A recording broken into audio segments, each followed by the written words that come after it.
15 अगस्त स्वतंत्रता दिवस के इस शुभ और पावन अवसर पे विद्यावीरम से मैं आपका बहुत बहुत स्वागत करती हूँ।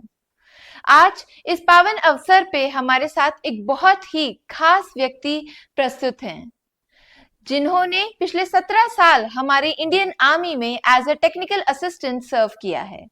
आज हमारे साथ हैं सोल्जर अशोक पाटीदार सर। मैं बहुत बहुत स्वागत करती हूँ सर आपका हमारे पॉडकास्ट पे। आज हमारे साथ हैं अशोक पाटीदार जी।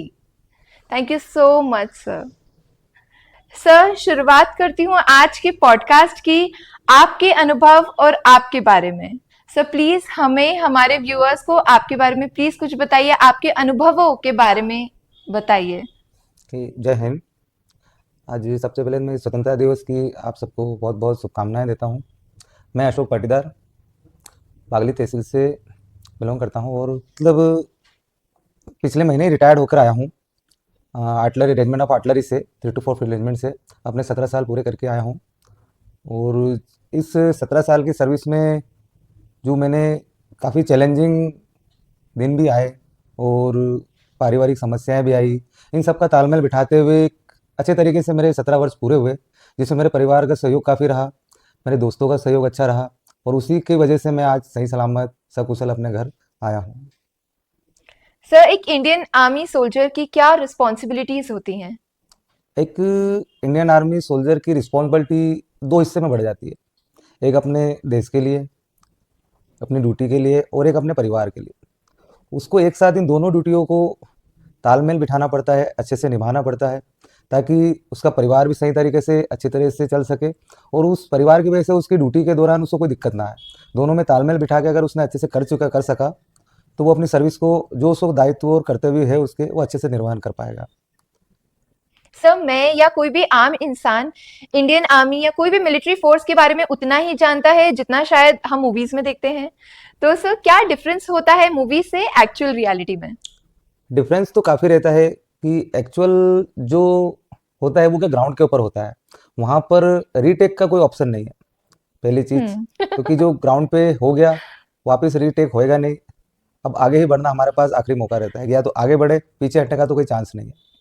और मूवी में क्या है कि एक सीन दिखाया जाता है किसी घटना के बारे में, वो एक्चुअल उस जगह पर वो देखते नहीं है, पर क्या उसकी कल्पना कर कर वो कोशिश करते हैं कि उस सीन को जितना जितना ज़्यादा हो सके पब्लिक को बता सके कि हमारे सोल्जर जो सैनिक फ्रंट लाइन पे लड़ाई लड़ते हैं तो उनके सब उस समय उसके ऊपर क्या क्या परेशानी आती है। जितना हो सकते हैं वो कोशिश करते हैं, पर सारी परेशानियां उनको भी नहीं पता चल पाती है। और मूवी में क्या है कि किसी एक पर्टिकुलर मेंबर के ऊपर जो हीरो रहता होता है, है। हीरो रहता है, उसी के इर्द गिर्द उसकी कहानी घूमती रहती है। पर एक्चुअल जो सिचुएशन में क्या होता है, टीम वर्क होता है। किसी भी टास्क को पूरा करने के लिए एक टीम जाती है, उसका कमांडर होता है और उन सभी के तालमेल की वजह से, उनके आपसी जो कोऑर्डिनेशन है से मिलकर ही उस टास्क को पूरा कर पाते हैं। वहाँ पर किसी एक पर्टिकुलर मेंबर के ऊपर वो स्टोरी नहीं बनती। एक सबसे छोटा जो जवान है वो भी उस टीम के लिए उतना ही इंपॉर्टेंट होता है जितना उसका कमांडर है। अगर उसमें से एक कड़ी भी अगर थोड़ी बिखर जाएगी तो वो टास्क को पूरा नहीं कर पाएगा। ये एक मूवी और रियल एक्चुअल में काफ़ी अंतर है। फिर दूसरा जो होता है कि चैलेंजिंग जो टास्क जो मिलता है, किसी पहाड़ी को कैप्चर करना है, किसी पोस्ट को कैप्चर करना है, या फिर कोई ऑपरेशंस रहता है, तो मैक्सिमम क्या है दिन में करते हैं मूवी के अंदर, रात को भी दिखाते हैं पर दिन के अंदर ही होता है। पर आजकल क्या पूरी नाइट के अंदर ही होती है और रात के अंदर इतना चैलेंजिंग होता है कि एक ऑपरेशन को अंजाम देना काफ़ी चैलेंजिंग होता है। उस समय वहाँ पे शोर शराबा होता है रियल लाइफ में, मूवी में, पर हम एक्चुअल में कोई इस शोर को और जो लाइटिंग वगैरह रहती है इन सबको बिल्कुल ही हमें नज़रअंदाज करना पड़ता है और अंधेरे के अनुसार ही हमें चलना पड़ता है। तो मूवी में और ये सिचुएशन है एक्चुअली में, ये काफ़ी डिफरेंस पड़ जाता है। सर, मैं मानती हूँ कि इतने बड़े दायित्व के लिए फिर ट्रेनिंग भी एक बहुत ही बिल्कुल बिल्कुल। महत्वपूर्ण भूमिका हाँ, रखती होगी। जो हमारी ट्रेनिंग होती है उसके अंदर एक ये इसका पार्ट्स है कि हमारी नाइट ट्रेनिंग भी चलती है, ताकि हम रात को नेविगेशन करके हमें कैसे जाना है एक जगह से दूसरी जगह पे, जिस जगह के बारे में हमें पता नहीं रहता है, हमें उसकी सिखलाई मिलती है। और उसी सिखलाई को करते हुए हम फिर आगे जाकर जब हमें ऑपरेशन में ऐसा मौका मिलता है तो हम उसी सिखलाई से एक जगह से दूसरी जगह रात को मूव करते हैं। सर, ट्रेनिंग के वक्त फिर क्या माइंड सेट होता है? ट्रेनिंग के वक्त जब हम, मतलब हमारा जब ट्रेनिंग के अंदर एक ग्रुप बनता है, हाँ। इंडिविजुअल पर्टिकुलर ट्रेनिंग तो नहीं होती, एक हमारा 10 या 15 बंदों का, लड़कों का एक साथ ग्रुप बनता है। वो पूरी ट्रेनिंग हम एक साथ मिलकर ही करते हैं, एक दूसरे की हेल्प से, एज ए टीम वर्क ही कह सकते हैं उसको, क्योंकि अकेला आदमी ट्रेनिंग नहीं कर सकता। जब रात को अगर हमें कहीं नेविगेशन करना हो तो एक व्यक्ति के बस की बात नहीं है, तो वहाँ पे 3 से 4 मेंबर, जब ट्रेनिंग के दौरान दो सारे अपने साथी मिलकर हम ट्रेनिंग करते हैं, तो उस समय हमारा माइंड सेट ही रहता है कि जो भी हमें टास्क दिया है उसको हम कम से कम गलती से और जल्दी से जल्दी पूरा करने की कोशिश करें। जो हमारे इंस्ट्रक्टर ने, जो हमारे वहाँ पे सिखाने वाले होते हैं, उनकी बात को ध्यान में रखते हुए ट्रेनिंग को अच्छे तरीके से करें और हमारी पूरी ट्रेनिंग कंप्लीट करके एक यूनिट में जल्दी जल्दी जाएं।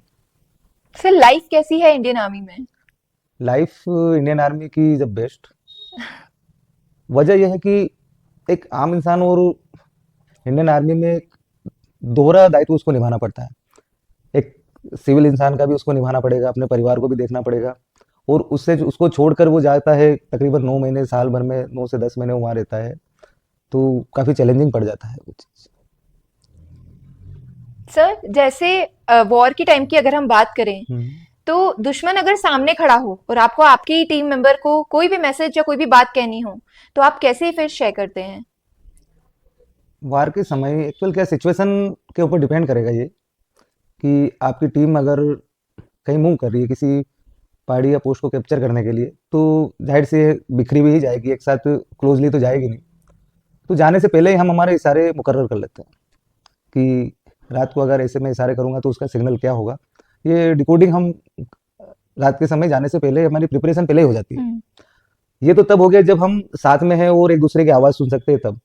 पर जब अगर हमें ऐसे मैसेज पहुंचाना हो कि जो हमारे से काफ़ी दूर है, तो उसके लिए जो हमारे पास रेडियो सेट वगैरह रहते हैं इक्विपमेंट कम्युनिकेशन के लिए, तो उसमें मैसेज हम डिकोडिंग करके उसको पीछे भेजते हैं, फिर वो एनकोडिंग करके हमारा मैसेज को रिसीव कर लेते हैं। अच्छा सर, ये जो अग्निवीर स्कीम हम्म। है, इसके बारे में प्लीज हमें बताएं। Agniveer scheme, okay. ये स्कीम क्या है कि आपने अदर कंट्री के बारे में सुना होगा, चाइना और इसराइल में। चाइना में भी 5 साल की शायद सर्विस करनी पड़ती है कंपलसरी, और इसराइल में भी है 2 साल सर्विस सबको करनी पड़ती है।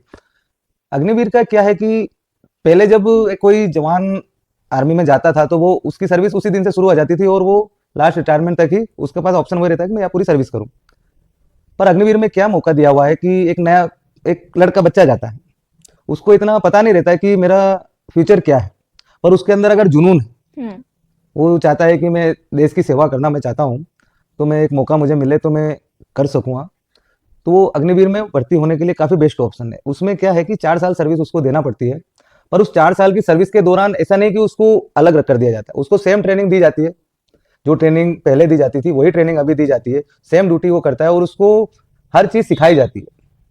और इस 4 साल के दौरान उसका जो प्रदर्शन होता है उसके ऊपर उसका रिजल्ट भरा जाता है, उसी के बेस के ऊपर जो परसेंटेज दिया हुआ है कि 75 और 25% का, उसके ऊपर सिलेक्शन होगा। पर अभी जब हमारे पास अग्निवीर आए, मैक्सिमम अग्निवीर 99% अग्निवीर ऐसे हैं कि जो क्वालिफाइड है और अच्छा काम करते हैं। अब हम उसमें कंफ्यूज है कि हम किसको रखें और किसको छोड़ें, क्योंकि सारे अग्निवीर बहुत अच्छा वर्क कर रहे हैं, जो मतलब हम पहले जो परफॉर्मेंस दे रहे थे उससे अच्छा परफॉर्मेंस उनका है। पर इस जो स्कीम निकाली है ये, इसका बेनिफिट क्या है कि आर्मी में तो वो 4 साल सर्विस कर देगा, वहां पे वो एक कच्चा मिट्टी का घड़ा बनता है। अब उस 4 साल के दौरान उसको आर्मी के अंदर जो डिसिप्लिन सिखाया जाता है, जो उसका फिजिकल फिटनेस रहता है, उसको प्रेशर झेलने की जो क्षमता बन जाती है, उसका व्यक्तित्व मतलब एक अच्छी तरह से बन जाता है। अब वो 4 साल के बाद अगर निकल के अगर वहाँ आर्मी में सर्विस करता है तो वेल एंड गुड, अच्छी बात है। अगर वहां से वो निकल के अगर सिविल में आता है तो आते ही उस डिसिप्लिन को छोड़ नहीं देगा, क्योंकि वो उसके अंदर बस जाता है, वो उसी के अंदर रहेगा। इधर भी जब वो किसी जॉब के लिए अप्लाई करता है, अभी आपने हर स्टेट में मैक्सिमम में आरक्षण के लिए उसको 10% आरक्षण के लिए बताया हुआ कि अगर अग्निवीर आएगा तो हम उसको 10% आरक्षण देंगे। रेलवे में काफी जगह पे, सिक्योरिटी फोर्सेज में, इसमें पुलिस में, इनमें, तो वो जब आर्मी की सिखलाई लेकर उस फोर्सेज के अंदर जाएगा तो वहां का बेस ऑटोमेटिक अपने आप बदल जाएगा, वो बेस आर्मी से रिलेटिव ही हो जाएगा। क्योंकि क्या होता है कि जब नींव भी मजबूत है, अगर अच्छी नींव बन गई तो आगे जाके मकान भी अच्छा ही बनेगा, जाहिर सी बात है। तो उसके अंदर का जो एक देश भावना, जो देशभक्ति और अपने काम के प्रति की जो लगन है, वो हमेशा बनी रहेगी, और जिस फील्ड में भी वो जाएगा वो उसी लगन के साथ काम करेगा। रही बात की भ्रम फैलाया गया कि अग्निवीर योजना गलत है, देश का ये हो जाएगा, ऐसा कुछ भी नहीं है। इसका सबसे बड़ा फायदा क्या है कि हमारी मैक्सिमम जो पब्लिक है, जो यंग जनरेशन है, लड़के हैं, युवा है, ये उस 4 साल में ट्रेन हो जाएंगे। इन केस कभी आगे जाके फ्यूचर में अगर इनकी जरूरत पड़ी, कई वार हो जाए, कुछ भी हो जाए, तो इनको जल्दी से जल्दी ये क्या रिप्लेस कर सकते हैं हमें। एकदम से तो हम किसी सेना को खड़ा नहीं कर सकते हैं, तो ये क्या एक हमारा एक तरह से रिजर्व हो जाएगा। एक जैसे हम अपना ही इमरजेंसी फंड के लिए एक रखते हैं, वैसे ये एक हमारा इमरजेंसी फंड हो जाएगा जिसको हम कभी भी इस्तेमाल कर सकते हैं। एक ये सबसे बड़ा बेनिफिट है इसका। दूसरा कि जब वो आजकल सिविल में काफी, मैं तो नहीं सुना है कि जॉब जो करते हैं वो ठीक से कोई काम कर रहा है नहीं कर रहा है, ये तो उनके ऊपर है। पर एक सैनिक जब किसी भी जॉब को करता है, उसको टास्क दिया जाता है तो ईमानदारी से निकलता है, ये मैं दावे के साथ कहता हूँ। तो हमारी जो सिविल की जॉब है, फोर्सेस है, वो भी अच्छा प्रदर्शन करेगी और पब्लिक वर्क है वो भी अच्छे समाज सेवा कर सकेगा। ये एक इसका काफी फायदा है, मैं उसके पक्ष में हूं।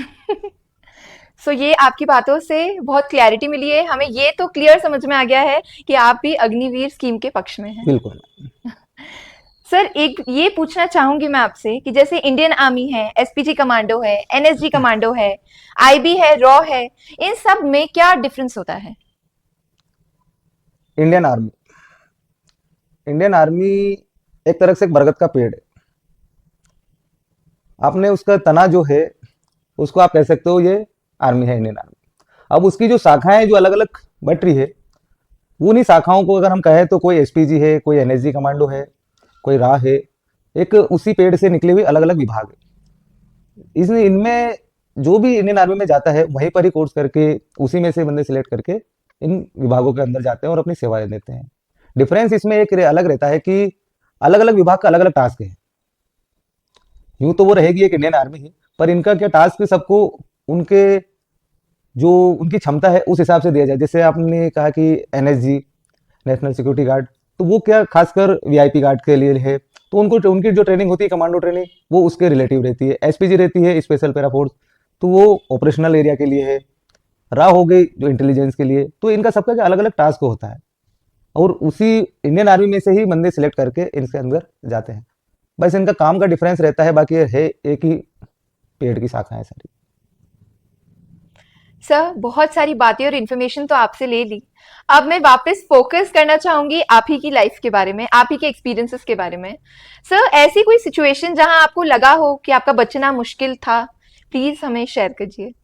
बिल्कुल मैम, ऐसी घटना मेरे साथ 2 बार आई, बाकी तो काफ़ी बार आई, पर एक्चुअली खास जो घटनाएं 2 है मेरी। एक बार जब मैं 2019 में माउंटेनिंग एक्सपीडिशन के लिए गया था, एक माउंट कून करके पिक क्लाइम करने के लिए, तो उस समय रात को जब हम समिट के लिए गए थे, तो वहां पे क्लाइम करते करते जब मैं उस एक रिज लाइन थी, उस रिज लाइन के ऊपर पहुंचा, तो उस रिज लाइन की चौड़ाई इतनी थी कि मैं एक पैर ही रख सकूं। रात का अंधेरा था, रात के तकरीबन 2-2:30 बजे थी और हाइट थी वहां की 20-20,000 21,000 के फुट के समथिंग। जब मैंने दोनों साइड देखा कि इस साइड भी 6,000 फीट के ऊपर है और इस साइड भी 6,000, अगर मेरा पैर हल्का भी इधर उधर जाएगा तो मेरा बचना मुश्किल है। वो एक घटना थी। उस समय उस रात को मेरे को फीलिंग आई थी कि आज मेरा बचना मुश्किल है, पर मैंने वहां पर धैर्य बनाए रखा अपना। और अब मेरा जो एक साथी पीछे चल रहा था, उसको मैंने बोला कि यार भाई आगे तो बहुत मुश्किल है, पर उसने मुझे थोड़ी हिम्मत दी और मैं धीरे धीरे करके उस 1 फीट की रीच को पार करके आगे पहुंचा। दूसरी घटना मेरे साथ घटी थी, मैं आसाम में था, अरुणाचल प्रदेश में। वहाँ का वेदर तो 12 महीना बारिश का रहता है और बांस के जंगल दलदली एरिया था। हम एक पेट्रोल के लिए गए थे, एक अचानक विंटर में ही पेट्रोल लॉन्च हुई थी, तो हमें किसी एक पॉइंट को हिट करना था चाइना बॉर्डर की साइड। वहाँ पर कम तक से हम 20 मेंबर गए थे और 7 या 8 दिन हमें लगे थे। तो खास तो सबसे बड़ी प्रॉब्लम तो हमारी खाने की वजह से थी। वहाँ पर हमें खाना जो लेकर कैरी करके गए थे इतने दिन साथ में, तो वो 5 से 6 दिन चला हमारा। पर जो लास्ट डे हमारा, लास्ट जिस पॉइंट को हमें हिट करना था, हम उसके लिए सुबह 4 बजे मूव कर दिए थे। तो जो गाइड हमारा चल रहा था वो आगे चलता रहा। जब तकरीबन 5 से 7 घंटे चलने के बाद वो आगे जाके रास्ता भूल गया और तब तक हम अंदाजन शायद उस चाइना बॉर्डर के लगभग पास में पहुंच गए थे या उसमें एंटर कर ही चुके थे उस एरिया में। अब वहां पर जाके वो गाइड ने बिल्कुल हैंडअप हो गया था, बोले कि अब मेरे को आगे रास्ता पता नहीं। और मेरा जो टीम लीडर था, हमारे पास मैप भी नहीं था, और आके बोला कि, क्योंकि मैं उसमें एक आरटीओपी गया था, तो आके उसने बोला भाई हम रास्ता भटक गए और हमारे पास अब कुछ भी उपाय नहीं है, ना हमारे पास मैप है और हम कहाँ पर है, ना कम्युनिकेशन का कोई साधन था नहीं। तो वो विंटर का एरिया था, वो बर्फ काफी उस पहाड़ी के ऊपर गिरी थी, तकरीबन 8 से 10 फीट बर्फ गिरी हुई थी, पूरी पहाड़ी ढकी हुई थी बर्फ में। तो वहां पे मुझे एक बार रियलाइज हुआ कि आज तो अब हम चाइना में फंस गए। पर जो हमारी जो सिखलाई थी ट्रेनिंग के दौरान कि मैप रीडिंग करके हमें किसी जगह से मूव करना है तो कैसे किया जाए, तो मैंने उस जगह का मैप एक बार ऐसे ही दीवार पे देख रखा था। वो माइंड में मेरे पिक्चर बनी हुई थी कि अगर यहाँ से ये पहाड़ी के इधर से एक नदी है और उस नदी के सहारे अगर हम निकले आगे बढ़े तो हम हमारे पॉइंट को भी हिट कर सकते हैं और वापस हमारे एरिया में भी जा सकते हैं। फिर मैंने उस टीम को पूरा समझाया और अपने ऊपर यकीन दिला के कि आप अगर भरोसा करेंगे मेरे ऊपर तो मैं आपको ले जाऊंगा। इसमें तकरीबन हमारे 2 दिन लग चुके थे, 2 से 3 दिन तकरीबन समय हमारा लग गया था। हमारी तो मतलब पीछे कोई कम्युनिकेशन नहीं था, किसी को पता नहीं था कि हम कहाँ पर है। फिर मैं वहां से वापस मैंने रूट खोला स्नो से बर्फ का रास्ता बनाते हुए, और टीम को जिस पॉइंट को हमें टास्क हमें दिया था वो पॉइंट भी हमने अचीव किया। और वहां से हमने कॉल करके जब बताया पीछे हमारी जो हेडक्वार्टर को कि हम इस जगह पे है और सब कुशल है, तब उन्होंने हमें पहला मैसेज यही दिया था कि आप वापस आ जाइए। तब हमने मैसेज तो रिसीव हो गया, पर हम जो हमारा टास्क पेट्रोल का दिया था वो हमने पूरा कर दिया था। और फिर वापस मैं उस नदी के किनारे रास्ते रास्ते रूट नया खोलकर अपनी पूरी टीम को सकुशल उस चाइना बॉर्डर से वापस अपने कैंप में लेकर आया। तब मेरे को थोड़ी अच्छा फील हुआ कि आज मेरी वजह से मेरी टीम सकुशल आ गई है। ये 2 घटना मेरी लाइफ में काफी इस समय मतलब ऐसा लगा था कि मेरा अब कोई मतलब बचना तो नहीं है, पर धैर्य बनाए रखा और जो मेरी ट्रेनिंग की सिखलाई थी उससे मेरे को काफी हेल्प हुई। सर, इसमें एक ऑफ ट्रैक में थोड़ा सा जानना चाहूंगी। आपने अभी कहा कि 4 से 5 दिन का फूड हम लेके हाँ। ट्रैवल करते हैं, ओके। बट आप जैसे बता रहे हैं कि वो रास्ता भटक गए गए वापस आए, हाँ। तो सर काफी टाइम का एक स्पैन ओके। लग गया होगा। तो आपने कैसे फिर मैनेज किया फूड और दूसरी नेसेसिटीज भी? देखो इसमें ऐसा नहीं कि हम जब किसी जगह के लिए निकलते हैं तो हम 2 या 3 तरीके के अपने ऑप्शन रखते हैं। अच्छा। एक ऑप्शन रखते हैं हम ड्राई राशन, और दूसरा ऑप्शन रखते हैं हम एक मतलब खाना बना हुआ खाना साथ में जो लेके जा सकते हैं कि हम्म। से पूरी हो गया पराठे हो गए। तीसरा ऑप्शन है सर्वाइवल, जो वहाँ के लोकल जंगल के अंदर जो मिल जाए उसको हम हम्म। बनाकर खा सकें और अपना अगर जो 2 4 दिन हमें अगर जरूरत पड़े तो हम उसको यूज कर सकें। तो उस जगह पे खास करके जो बम्बू का जंगल था तो उस बम्बू से हमें काफी सुविधा हो जाती थी कि उसको निकाल के उसको हम सब्जी बना लेते थे। हम्म। उसके बाद वहाँ पे एक और पौधा था जंगली लहसुन, उससे की भी हमने काफी मतलब हमें फायदा हुआ। तो जो 7 या 8 दिन का जो ड्यूरेशन हमारा हुआ, तो 4 से 5 दिन तो हमारा जो वर्ल्ड जो बना हुआ खाना हम लेकर गए थे वो थोड़ा थोड़ा हमने मतलब डिस्ट्रीब्यूट किया कि सुबह हम इतना खाएंगे, फिर दिन भर चलेंगे, शाम को हम इतना खाएंगे, ताकि हमारा जो 8 या 7 या 8 दिन का है लास्ट तक हमारे पास खाना बचा रहे। मतलब जितना जरूरत थी हमें उस जरूरत से थोड़ा सा कम ही हम खाते थे ताकि हमें आगे जाके दिक्कत ना आए। अच्छा। रही बात ये कि जो खाने की प्लानिंग हमें करनी पड़ेगी कि अगर हम आज ये पूरा खाना आज मान लो जो हमें खाना दिया वो 2 दिन में हमने खत्म कर दिया तो आगे जाके फिर तो हमें भूखा ही रहना पड़ेगा, क्योंकि कोई भरोसा नहीं कि अभी तो हमें बताया गया कि 7 दिन का है और आगे जाके 10 दिन भी हो सकते हैं, उसका कोई कह नहीं सकते हैं। तो हम ज्यादातर क्या करते हैं इस 3 ऑप्शन में बांट देते हैं खाने को और फिर उस हिसाब से उसको मैनेज करके चलते हैं कि हमें आगे जाके दिक्कत ना आए। सर, मैं इमेजिन कर रही हूँ वो सारी सिचुएशन कितनी डिफिकल्ट, मतलब फूड में भी मेजरमेंट्स होते हैं। हम्म। आप जो सर सर्विसेज दे रहे हैं इंडिया को, मतलब hats off sir, salute, thank you thank you. So much कि आप इस तरह से सर्विस करें ताकि आम लोग अच्छे से यहाँ सकुशल बैठ पाए। Thank you sir. सर, आज 17 साल पूरे कंप्लीट करने के बाद, रिटायरमेंट के बाद, आप पीछे पलट कर देखते हैं तो आपको क्या, आपकी पिक्चर, आपकी स्टोरी लगती है? आज मतलब जिस मुकाम पे मैं पहुंचा हूँ मतलब काफी चुनौतीपूर्ण और चैलेंजिंग रहा। जब मैं सेना में जाने के बारे में सोच रहा था, मैं मतलब बचपना जो था मेरा 16 17 साल की एज थी उस समय, मतलब मैंने कभी सोचा भी नहीं था कि मैं इस जगह तक पहुंच जाऊंगा। जब आज मैं पीछे देख रहा हूँ कि वो ट्रेनिंग का जो चैलेंजिंग और यूनिट के दौरान जो वहां पर जो टास्क मेरे को मिलते थे, जो कोल्ड प्लेस के अंदर मुझे ड्यूटी करनी पड़ी, स्नो के अंदर, और राजस्थान की जो गर्मी है 40 50 डिग्री टेम्परेचर, एक जो अरुणाचल का टेम्परेचर वेदर में, एक दलदली एरिया में, इसमें जो ड्यूटी मैंने की और चैलेंजिंग होकर भी मैं उसको अच्छी तरह से कर सका और इस जगह पर मैं पहुंचा हूँ तो काफी अच्छा फील हो रहा है मेरे को कि शब्द मतलब मुझे मिल नहीं रहे हैं कि उसके लिए भगवान का शुक्रिया ही कह सकता हूँ कि मुझे इस जगह तक पहुंचाने के लिए उन्होंने मेरी मदद करी, हमेशा साथ रहे, और काफी चुनौतीपूर्ण लाइफ रही है मेरी। फैमिली को काफी प्राउड होगा सर आप पे। हाँ, बिल्कुल बिल्कुल, क्योंकि एक तो मैं अपने गांव से या मतलब पहला सैनिक था जो सेना में गया, उससे पहले कोई गया नहीं अभी तक, तो उनको काफी प्राउड हुआ कि मैं मेरा मतलब एक लड़का सेना में गया और देश सेवा के लिए गया हुआ है। फादर जब मैं भर्ती हो गया था उस समय मतलब उन्होंने एक ही बात बोली थी कि बेटा कुछ भी हो जाए पलट के वापस मत आना। जो नाम तूने मतलब मेरे को जो करके दिया है मेरी मतलब आज अपने लड़के से जो मैं चाहता था वो तूने मुझे करके दे दिया, और उन्होंने खुशी जाहिर करते हैं कि इससे ज्यादा मुझे और कुछ नहीं चाहिए अब तेरे से। आज मेरा उनका दिल भर गया था कि बस बेटा ये तुझे आज जो मैंने पाला, जो तुझे संस्कार दिए और जो तुझे बड़ा किया उसका फल तूने मुझे दे दिया लौटा के। और फादर एक्सपायर होने के बाद फिर मेरी रिस्पॉन्सिबिलिटी मतलब मेरे बड़े भाई मुकेश पाटीदार के ऊपर ही आ गई। उन्होंने मुझे कभी ये फीलिंग नहीं आने दी कि मेरे फादर एक्सपायर हो गए या फिर मैं अकेला रह गया हूँ। एज अ उन्होंने मेरे घर को एक फादर की तरह ही चलाया, और आज भी वो मेरे साथ मतलब मेरे भाई कम और मेरे फादर ज़्यादा है। और मदर हमेशा ही जब भी कॉल करता था तो बस बोले बेटा बस ध्यान रखना, सही से आ जाना, बस ये है। फैमिली के बिना सर कोई भी चीज सक्सेसफुल नहीं है। नहीं ना, ये सर्विस ऐसी है कि इसके अंदर आपको सबसे ज़्यादा सपोर्टिंग आपकी फैमिली ही कर सकती है। अगर आप वहाँ पर ड्यूटी कर रहे हैं और फैमिली में कुछ प्रॉब्लम है तो आप ना तो ठीक से काम कर पाएंगे ना ही उस फैमिली की प्रॉब्लम, क्योंकि इतनी दूर से हम आकर फैमिली की प्रॉब्लम सोल्व नहीं कर सकते। तो जब फैमिली हमकर हमें सपोर्ट दे देगी कि हम यहाँ पर संभाल लेंगे और आप अपनी ड्यूटी करिए, तो हम भी अच्छे से वहाँ से ड्यूटी करेंगे और घर भी जब आएंगे तो हमें भी कोई दिक्कत नहीं आती है। और उनका विश्वास ही रहता है कि हम भी वहाँ से सकुशल आए, और जब वापस आते हैं तो उनके चेहरे पे जो मुस्कान देखते हैं वो सारा पिछला दर्द भुला देती है। बिल्कुल सर। सर जैसे आपने कहा technical assistant in Indian army, sir please इसे थोड़ा एक्सप्लेन करिए ताकि व्यूअर्स ज्यादा अच्छे से समझ पाए कि आपका क्या आप मैं कैसे सर्व कर रहे हैं। इंडियन आर्मी में मैं रेजिमेंट ऑफ आर्टिलरी में रिक्रूट हुआ था, ट्रेनिंग के लिए गया था मैं आर्टी सेंटर हैदराबाद। वहाँ पे मुझे एक ट्रेड मतलब सबको ट्रेड देते हैं कि आपको आर्मी के अंदर जॉब क्या करना है, तो मुझे ट्रेड मिला था टेक्निकल असिस्टेंट का। इसमें क्या होता है कि जो बड़ी गन्स होती है जैसे IFG 130 बोफोर्स समर्च पिनाका, इनका टेक्निकल डाटा वर्कआउट करने के लिए हमें मतलब रिस्पॉन्सिबिलिटी मिलती है।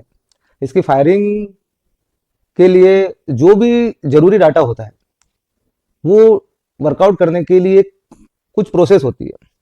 मतलब जगह का डिस्टेंस कितना रहेगा, वहाँ का टेम्परेचर क्या है, जो गोला मतलब जा रहा है उसके ऊपर हवा का क्या प्रेशर रहेगा, ये सारी कैलकुलेशन हमें उस करनी पड़ती थी, तब जाके एक राउंड फायर होता था। तो रिस्पॉन्सिबिलिटी इतनी थी कि अगर एक गोले को अगर हम सही तरीके से निकाल दिए तो वो हमारे टारगेट को तो हिट कर देगा, अगर हम हल्की से भी हमारी चूक हो गई तो फायदा कम नुकसान बहुत ज़्यादा हो जाएगा हमारे ट्रूप्स के ऊपर भी उसका। क्योंकि एक बार गोला फायर होने के बाद वो ये नहीं देखता है कि वो कहाँ गिर रहा है, उसको दिखाया जाता है कि आपको गिरना कहाँ है। अगर वो सही जगह को हमने उसको दिखा दिया तो सही जगह गिरेगा, नहीं तो वो हमारे ट्रूप्स के ऊपर भी गिर के हमारी कैजुअलिटी भी कर सकता है। तो ये सबसे बड़ा दायित्व होता है कि जो टेक्निकल वर्क हमें करना पड़ा वो काफ़ी धैर्य से और कॉन्सेंट्रेट होकर और सही तरीके से करना एक बहुत बड़ा चैलेंजिंग था, और उसको अच्छे से किया। ये मैं मतलब मेरे जो इंस्ट्रक्टर थे उनकी कृपा है कि मैं अभी तक कोई भी गलत फायर मैंने नहीं करवाया और अच्छे से फायरिंग हो सके। सर आज हमने जाना कि जो फ्रंट में हमें जो सोल्जर्स दिखते हैं उनके पीछे भी एक बैकहैंड एक पूरी यूनिट होती है जो पूरा हेल्प और सपोर्ट करती है। बिल्कुल मैम। सर गवर्नमेंट के द्वारा एक रिटायर्ड आर्मी ऑफिसर को क्या सुविधाएं उपलब्ध है। गवर्नमेंट के द्वारा जब एक सोल्जर रिटायर्ड होता है तो उसको काफ़ी सुविधाएं मिलती है। जैसे कि जब वो सर्विस के दौरान रहता है तब तक तो उसकी फैमिली की रिस्पॉन्सिबिलिटी गवर्नमेंट की रहती है, पर जब वो रिटायर होता है तब भी गवर्नमेंट उसकी फैमिली की पूरी रिस्पॉन्सिबिलिटी लेती है। जैसे उसको मेडिकल फैसिलिटी, ECHS कार्ड, जो आजकल जो ECHS कार्ड बन रहे हैं उसमें क्या उसके पूरे परिवार को जो उसके ऊपर डिपेंड है उसको पूरा मेडिकल कवर देती है। उसके अलावा उसको पेंशन की सुविधा है। जो उसकी अगर बच्चे हैं, छोटी बच्चियां हैं, उनकी भी जब शादी वगैरह होती है तब भी वो मतलब कुछ देते हैं उनके लिए भी। इसके अलावा अगर कहीं पे जैसे हर एक जगह पे क्या जिला सैनिक बोर्ड होता है, सैनिक वेलफेयर बोर्ड, तो अगर कुछ रिटायर होने के बाद हमें अगर सिविल में कुछ प्रॉब्लम आती है तो हम वहाँ जाकर भी उनसे मदद मांग सकते हैं, तो वो भी उस समय भी गवर्नमेंट हमारी हेल्प करती है। और फाइनेंशियल तो जब रिटायर होता है तो उसको काफ़ी कुछ फंड उसको वगैरह देते हैं ताकि वो जाके अपनी सिविल लाइफ अच्छे से सेटअप कर पाए। और एजुकेशन के लिए जैसे कि वो 17-18 साल की एज में वो भर्ती हो जाता है, तो पर उस समय अगर उसने ग्रेजुएशन नहीं की हो तो सर्विस के दौरान भी उसको ग्रेजुएशन कराई जाती है। अगर वो तब भी उसको ग्रेजुएशन नहीं किया तो जब वो रिटायर होता है तब उसको ग्रेजुएशन का सर्टिफिकेट दिया जाता है ताकि आगे जाके उसको जॉब में आसानी हो जाए। इससे काफ़ी वेलफेयर मिलता है उससे, गवर्नमेंट से। तो सर काफी सारी सुविधाएं इंडियन गवर्नमेंट से एक ऑफिसर को मिलती है, एक रिटायर्ड ऑफिसर को। सर इसी के साथ साथ मैं पूछना चाहूंगी कि इंडियन गवर्नमेंट में किस किस तरह के सम्मान दिए जाते हैं मिलिट्री ऑफिसर को, जैसे हमने काफी सारे सम्मान के बारे में सुना है, वीर चक्र, परमवीर चक्र, सो प्लीज एक्सप्लेन कीजिए।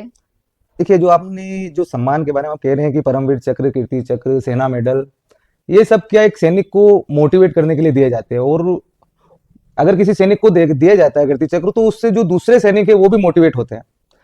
और ये जो सम्मान तब दिया जाता है जब वो अपने उसके प्रदर्शन के आधार पे दिया जाता है। कहीं ऑपरेशन में गया है, कुछ उसने ऐसा कार्य किया है कि जो और कोई नहीं कर सक रहा हो।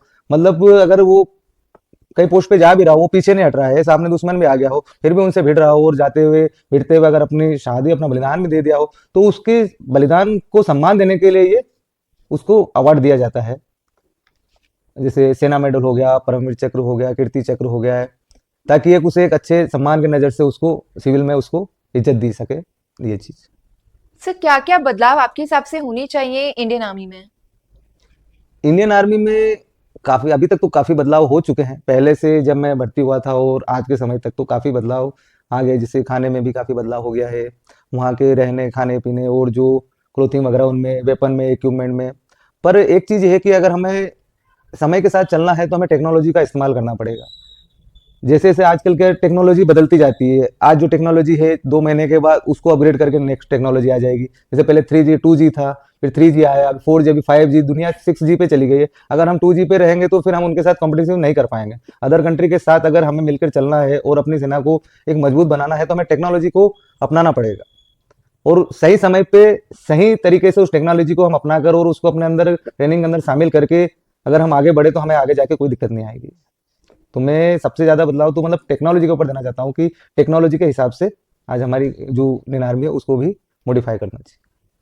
और वो हो भी रहा है, धीरे धीरे चल रहा है।